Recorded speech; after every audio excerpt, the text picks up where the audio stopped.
Hi friends, it's Maggie and I am back this week with chapter 13 of Harry Potter and the Sorcerer's Stone, and this chapter is titled Nicholas Flamel. So this chapter actually does not have a lot of pictures. It's got some little itty bitty ones kind of in between like the paragraphs, so I'm gonna screenshot them and then insert them into the video for you guys so that we can see them. And it's a pretty short chapter today, but also, I mean, we really only have a couple of chapters left. So we're on chapter 13 this week, and then we've got 14, 15, I think we've got like 4 left. So we are winding down, and then we will be headed in to the second book, which is the Chamber of Secrets. Ooh, gotta tickle my throat. So let's get started. I hope you enjoy. Chapter 13, Nicholas Flamel. Dumbledore had convinced Harry not to go looking for the Mirror of Erised again, and for the rest of the Christmas holidays, the invisibility cloak stayed folded at the bottom of his trunk. Harry wished he could easily forget what he'd seen in the mirror as easily, but he couldn't. He started having nightmares. Over and over again, he dreamed about his parents disappearing in a flash of green light, while a high voice cackled with laughter. You see, Dumbledore was right. That mirror could drive you mad, said Ron when Harry told them about these dreams. Hermione, who came back the day before term started, took a different view of things. She was torn between horror at the idea of Harry being out of bed, roaming the school 3 nights in a row, if Filch had caught you. The disappointment that he hadn't at least found out who Nicholas Flamel was. They had almost given up hope of ever finding Flamel in a library book, even though Harry was still sure he'd read the name somewhere. Once term had started, they were back to skimming through books for 10 minutes during their breaks. Harry had even less time than the other two because Quidditch practice had started again. Wood was working the team harder than ever. Even the endless rain that had replaced the snow couldn't dampen his spirits. The Weasleys complained that Wood was becoming a fanatic, but Harry was on Wood's side. If they won their next match against Hufflepuff, they would overtake Slytherin in the House Championship for the first time in 7 years. Quite apart from wanting to win, Harry found that he had fewer nightmares when he was tired out after training. Then, during one particularly wet and muddy practice session, Wood gave the team a bit of bad news. He just got very angry with the Weasleys, who kept dive-bombing each other and pretending to fall off their brooms. "Will you stop messing around?" he yelled. "That's exactly the sort of thing that'll lose us the match. Snape's refereeing this time, and he'll be looking for any excuse to knock points off of Gryffindor." George Weasley really did fall off his broom at these words. "Snape's refereeing?" He spluttered through a mouthful of mud. "When's he ever refereed a Quidditch match? He's not going to be fair if we might overtake Slytherin." The rest of the team landed next to George to complain too. "It's not my fault," said Wood. "We've just got to make sure we play a clean game, so Snape hasn't got an excuse to pick on us." Which was all very well, thought Harry, but he had another reason for not wanting Snape near him while he was playing Quidditch. The rest of the team hung back to talk to each other as usual at the end of practice, but Harry headed straight back to the Gryffindor common room where he found Ron and Hermione playing chess. Chess was the only thing Hermione ever lost at, something Harry and Ron thought was very good for her. "Don't talk to me for a moment," said Ron when Harry sat down next to him. "I need to He caught sight of Harry's face. "What's the matter with you?" "You look terrible." Speaking quietly so that no one else would hear, Harry told the other two about Snape's sudden, sinister desire to be a Quidditch referee. "Don't play," said Hermione at once. "Say you're ill," said Ron. "Pretend to break your leg," Hermione suggested. "Really break your leg," said Ron. "I can't. There isn't a reserve seeker. If I back out, Gryffindor can't play at all." At that moment, Neville toppled into the common room. How he had managed to climb through the portrait hole was beyond anyone's guess, because his legs had been stuck together with what they recognized at once as the leg locker curse. He must have had to bunny hop all the way up to Gryffindor Tower. Everyone fell about laughing except for Hermione, who leapt up and performed the counter curse. Neville's legs sprang apart, and he got to his feet, trembling. "What happened?" Hermione asked, leading him over to sit with Harry and Ron. "Malfoy," said Neville shakily. "I met him outside the library. He said he'd been looking for someone to practice that on." "Go to Professor McGonagall," Hermione urged Neville. "Report him." "I don't want to make more trouble," he mumbled.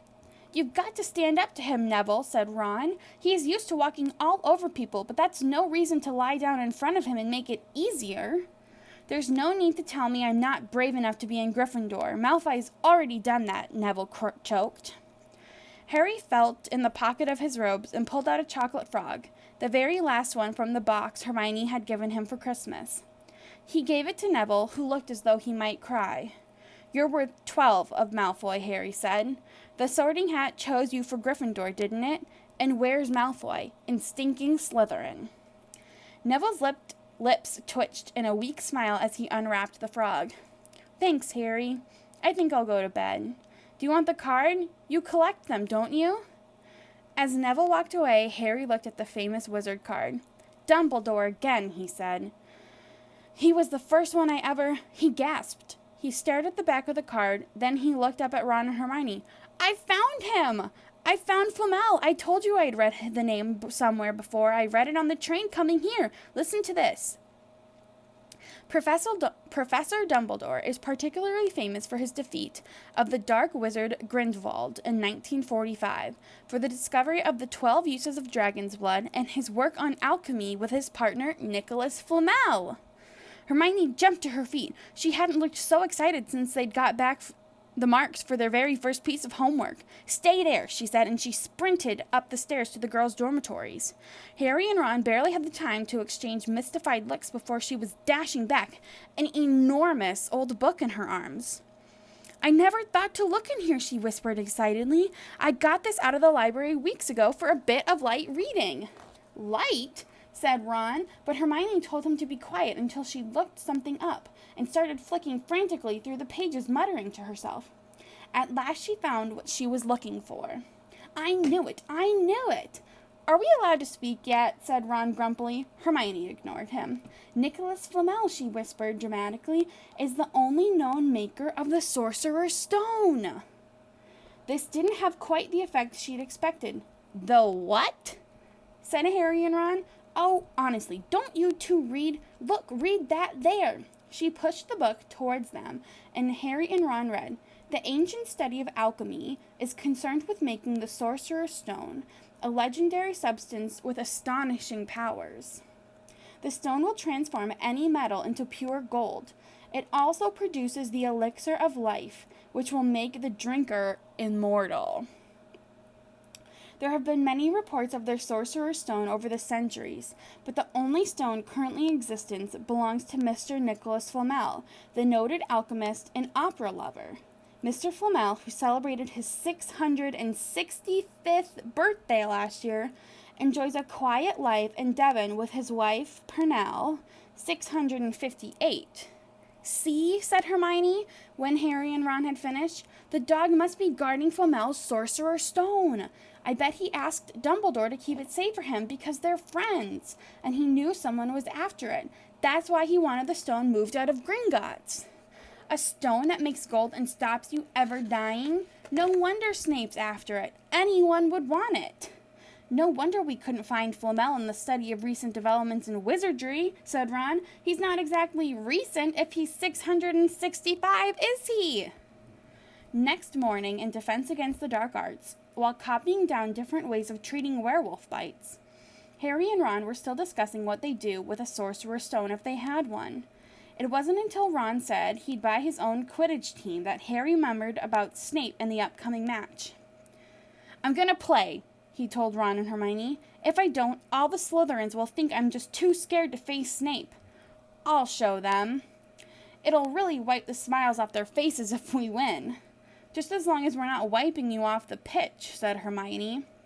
As the match drew nearer, however, Harry became more and more nervous. Whatever he told Ron and Hermione, the rest of the team weren't too calm either. The idea of overtaking Slytherin was wonderful. No one had done it for nearly 7 years. But would they be allowed to with such a biased referee? Harry didn't know whether he was imagining it or not, but he seemed to keep running into Snape wherever he went. At times he even wondered whether Snape was following him, trying to catch him on his own. Potions lessons were turning into a sort of weekly torture. Snape was so horrible to Harry. Could Snape possibly know they'd found out about the Sorcerer's Stone? Harry didn't see how he could, yet he sometimes had the horrible feeling that Snape could read minds. Harry knew when they wished him good luck outside the changing rooms next afternoon that Ron and Hermione were wondering whether they'd ever see him alive again. This wasn't what you'd call comforting. Harry hardly heard a word of Wood's pep talk as he pulled on his Quidditch robes and picked up his Nimbus 2000. Ron and Hermione, meanwhile, had found a place in the stands next to Neville, who couldn't understand why they looked so grim and worried, or why they had both brought their wands to the match. Little did Harry know that Ron and Hermione had been secretly practicing the leg locker curse. They'd got the idea from Malfoy using it on Neville, and were ready to use it on Snape if he showed any sign of wanting to hurt Harry. Now, don't forget, it's Locomotor Mortis, Hermione muttered as Ron slipped his wand up his sleeve. I know, Ron snapped. Don't nag. Back in the changing room, Wood had taken Harry aside. Don't want to pressure you, Potter, but if we ever need an early capture of the snitch, it's now. Finish the game before Snape can favor Hufflepuff too much. The whole school's out there, said Fred Weasley, peering out the door. Even blimey Dumbledore's come to watch. Harry's heart did a somersault. Dumbledore? He said, dashing to the door to make sure. Fred was right. There was no mistaking that silver beard. Harry could have laughed out loud with relief. He was safe. There was no way that Snape would dare to try and hurt him if Dumbledore was watching. Perhaps that's why Snape was looking so angry as the teams marched onto the pitch, something that Ron noticed too. I've never seen Snape look so mean, he told Hermione. Look, they're off. Ouch. Someone had poked Ron in the back of the head. It was Malfoy. Oh, sorry, Weasley. Didn't see you there, Malfoy grinned broadly at Crabbe and Goyle. Wonder how long Potter's going to stay on his broom this time. Anyone want to bet? What about you, Weasley? Ron didn't answer. Snape had just awarded Hufflepuff a penalty because George Weasley had hit a bludger at him. Hermione, who had all her fingers crossed in her lap, was squinting fixedly at Harry, who was circling the game like a hawk looking for the snitch. You know how I think they choose people for the Gryffindor team, said Malfoy loudly a few minutes later, as Snape awarded Hufflepuff another penalty for no reason at all. It's people they feel sorry for. See, there's Potter, who's got no parents. Then there's the Weasley, who've got no money. You should be on the team, Longbottom. You've got no brains. Neville went bright red, but he turned in his seat to face Malfoy. I'm worth 12 of you, Malfoy, he stammered. Malfoy, Crabbe, and Goyle howled with laughter, but Ron, still not daring to take his eyes from the game, said, You tell him, Neville. Longbottom, if brains were gold, you'd be poorer than Weasley, and that's saying something. Ron's nerves were already stretched to the breaking point with anxiety about Harry.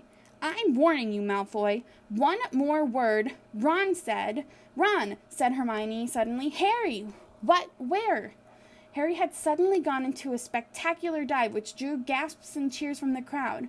Hermione stood up, her fingers crossed in her mouth, as Harry streaked towards the ground like a bullet. You're in luck, Weasley. Potter's obviously spotted some money on the ground, said Malfoy. Ron snapped. Before Malfoy knew what was happening, Ron was on top of him, wrestling him to the ground. Neville hesitated, then clambered over the back of his seat to help.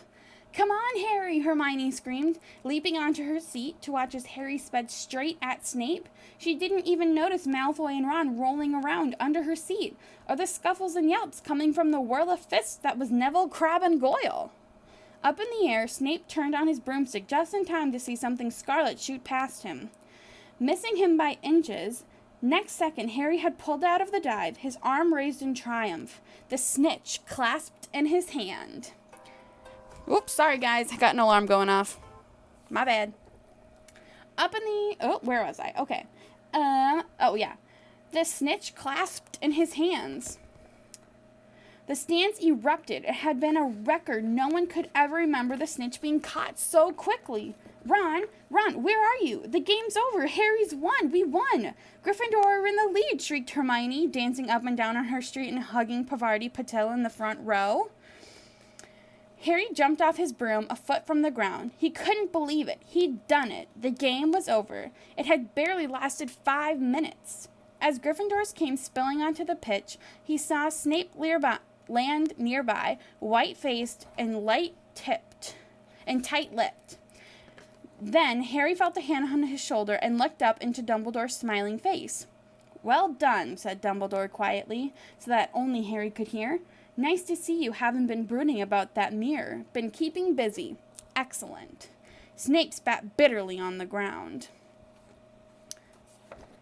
Harry left the changing room alone some time later to take his Nimbus 2000 back to the broom shed. He couldn't ever remember feeling happier. He'd really done something to be proud of now. No one could say he was just a famous name anymore. The evening air had never smelled so sweet. He walked over the damp grass, reliving the last hour in his head, which was a happy blur. Gryffindors running to lift him onto their shoulders, Ron and Hermione in the distance, jumping up and down, Ron cheering through a heavy nosebleed. Harry had reached the shed. He leant against the wooden door and looked up at Hogwarts, with its windows glowing in red in the setting sun. Gryffindor in the lead. He'd done it. He'd shown Snape. And speaking of Snape, a hooded figure came swiftly down the front steps of the castle, clearly not wanting to be seen. It walked as fast as possible towards the Forbidden Forest. Harry's victory faded from his mind as he watched. He recognized the figure's prowling walk. Snape. Sneaking into the forest while everyone else was at dinner? What was going on? Harry jumped back on his Nimbus 2000 and took off. Gliding silently over the castle, he saw Snape enter the forest at a run. He followed. The trees were so thick he couldn't see where Snape had gone. He flew in circles lower and lower, brushing the top branches of trees until he heard voices. He glided toward them and landed noiselessly in a towering beech tree. He climbed carefully along one of the branches, holding tight to his broomstick, trying to see through the leaves. Below, in a shadowy clearing, stood Snape, but he wasn't alone. Quirrell was there too. Harry couldn't make out the look on his face, but he was stuttering worse than ever. Harry strained to catch what they were saying. Don't know why you wanted to meet here of all places, Severus." "Oh, I thought we'd keep this private," said Snape, his voice icy. "Students are supposed to know about the Sorcerer's Stone after all." Harry leant forward. Quirrell was mumbling something. Snape interrupted him. Have you found out how to get past that beast of Hagrid's yet?" But Severus, You don't want me as your enemy, Quirrell," said Snape, taking a step towards him. "I don't know what you know perfectly well what I mean." An owl hooted loudly, and Harry nearly fell out of the tree. He steadied himself in time to hear Snape say, "Your little bit of hocus pocus." "I'm waiting." But I don't... Very well, Snape cut in. "We'll have another little chat soon when you've had time to think things over and decide where your loyalties lie." He threw his cloak over his head and strode out of the clearing. It was almost dark now, but Harry could see Quirrell standing quite still as though he was petrified. "Harry, where have you been?" Hermione squeaked. "We've won! You won! We won!" shouted Ron, thumping Harry on the back. "And I gave Malfoy a black eye, and Neville tried to take on Crabbe and Goyle single-handedly." "He's still out cold, but Madame Pomfrey says he'll be all right. Talk about showing Slytherin. Everyone's waiting for you in the common room. We're having a party. Fred and George stole some cakes and stuff from the kitchens." "Never mind that now," said Harry breathlessly. "Let's find an empty room. Wait till you hear this." He made sure Peeves wasn't inside before shutting the door behind them. Then he told them what he'd seen and heard. "So we were right. It is the Sorcerer's Stone, and Snape's trying to force Quirrell to help him get it." He asked if he knew how to get past Fluffy, and he said something about Quirrell's hocus pocus. I reckon there are other things guarding the stone apart from Fluffy. Loads of enchantments, probably, and Quirrell would have done some anti-dark spells, dark art spells, which Snape needs to break through. So you mean the stone's only safe as long as Quirrell stands up to Snape? Said Hermione in alarm. It'll be gone by next Tuesday, said Ron. And that is the end of the chapter on Nicholas Flamel, guys. Next week, we will read chapter 14, which is Norbert, the Norwegian Ridgeback, which is a dragon. And I am super excited, you guys. I cannot believe that we are almost done. Like, that is crazy. We've got chapter 14, 15, 16, and 17 left. So we've got 4 chapters left, you guys. That is crazy. Well, I hope you enjoyed this chapter this week and having me read it. Fortunately, it was a little shorter, so I didn't have as much time to stumble over my words, but that's okay. So I will see you guys later. I hope you enjoyed this chapter. Have a great weekend, and we will see you next week. Bye.